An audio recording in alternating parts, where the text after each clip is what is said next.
is a creature alive today who has survived millions of years of evolution without change, without passion, and without logic. It lives to kill. A mindless eating machine. It will attack and devour anything. It is as if God created the devil and gave him jaws.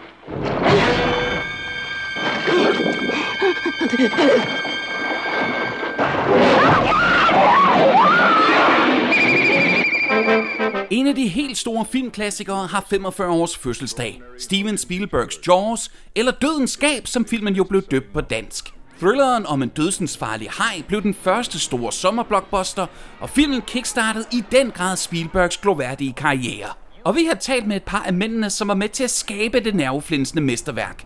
Vi har talt med filmens Oscar-nominerede scenograf, Joe Alves, som ikke blot designede filmens fantastiske kulisser, men også de 3 mekaniske hajer, som blev brugt under optagelserne. Og så har vi talt med filmens undervandsfotograf, Rodney Fox. Som ung overlevede Fox et af verdenshistoriens værste hajangreb. Og vi lægger ud med at høre Foxes personlige og frygtindgydende fortælling, tilsat animation af Tommy Lund Axelgaard. I was the South Australian spearfishing champion in 1963, and 1 year later I attended that same major competition, trying to win the next year. After 4 hours, many fish had been speared by about 45 or 50 different competitors, so there was lots of blood in the water. Nobody had seen any sharks, but I swam out further than anybody else to try and get some fish that hadn't been spooked. I dived down and I was just about to spear a very big fish that would help me win the competition. The big shark, I didn't see it coming, grabbed me around the chest and knocked the gun out of my hand, the mask out of my face, and I was hit through the water. I stuck my fingers in his eyes to try and help him go. The shark let me go, and then I grabbed him in a bear hug and held on so that he couldn't bite me around the belly. But I was still about 10 meters underwater, holding my breath. I had to let go and go to the surface. On the surface, the shark came up and swallowed a fish float full of fish that was attached to my belt with rope. It swam away, dragging me down underwater, and I couldn't get rid of the rope that was around my lead belt. And a miracle happened. The shark actually had bitten the rope in halves when it had bitten me around the chest, and the rope. I managed to get to the surface, and a boat was coming over to see what all this bright red seawater was. And quickly they rolled me into the boat before the shark came back and raced me into the hospital. And another miracle, with lots of great surgery, I was back in the water and diving again after about 4 or 5 months. After my shark attack, we'd made 4 or 5 films on great whites. And these have been sold around the world, in the United States and Italy and Spain and England.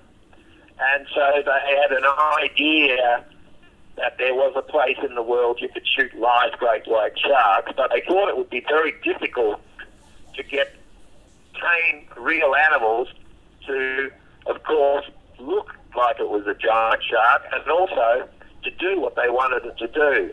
And that proved very hard too, because the live sharks ended up being so graceful and wonderful in the water, it made their mechanical monsters look unreal. And although we shot thousands of feet of film, they used only about 1.5 minutes in the whole film because it made their big ugly beasts look unreal. It's a masterpiece. It's a great horror film, but it's also a film that's created this strong general perception that the great white shark is a scary, aggressive predator with, very few redeeming qualities. And I know you fought for the preservation of the species. What sort of effect would you say that Jaws has had? Jaws move frightened a lot of people out of the water and made them hate sharks. And we can't go back on that, but people still watch it in fascination. It also developed a whole group of people who love and want to study and are interested in learning more about sharks. It put them on the world stage, and it showed that there aren't many great whites in the world, very, very few in numbers, and they have now been protected. And it's possibly because of the Jaws movie that such research and interest and study, and that's what my life has been made up, tagging sharks, putting satellite tags on them, so we can understand and find out what their incredible role is in the ocean. We need those sharks because they're our key predator.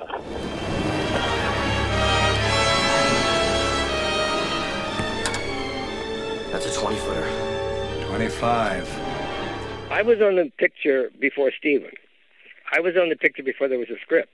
And they asked me as a favor, because I was a staff guy at Universal, and I could do it basically for nothing while I was doing a television movie.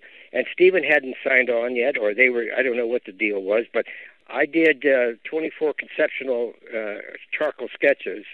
And those were used to show the studio some of the problems or some of the activities of the shark based on the book.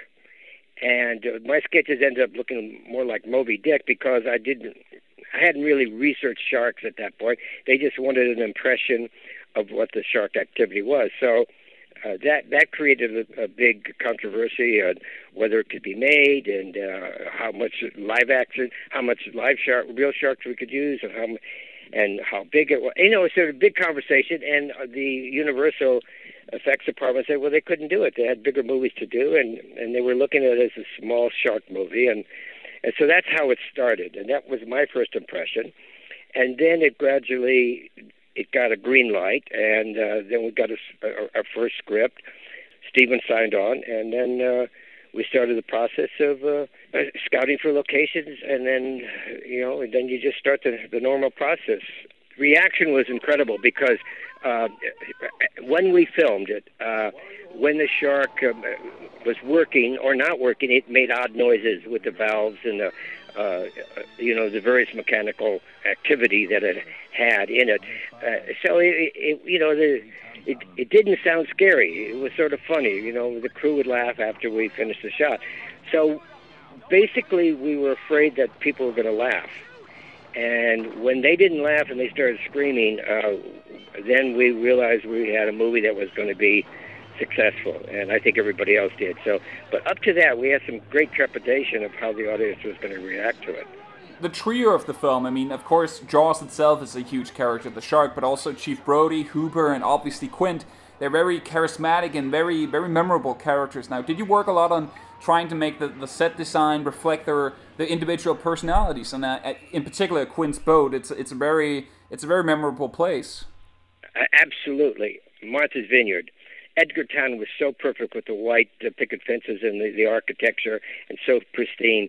I just wanted to embellish that and not take away. I added the beach gazebo and the cabanas and stuff just to make it a little more festive. But Quint was a real character, so I had a great opportunity there. I bought the boat in Boston, and it was a nice-looking boat, but it had very little character. And Stephen and I talked about it, and he wanted bigger windows so you could always see out. And I added a pulpit so that he could walk out and shoot the shark with a harpoon gun. And then I added the crow's nest and painted it black and maroon, and that was a chance to really do a character development and make a character out of the boat and separate him from everybody else on the island.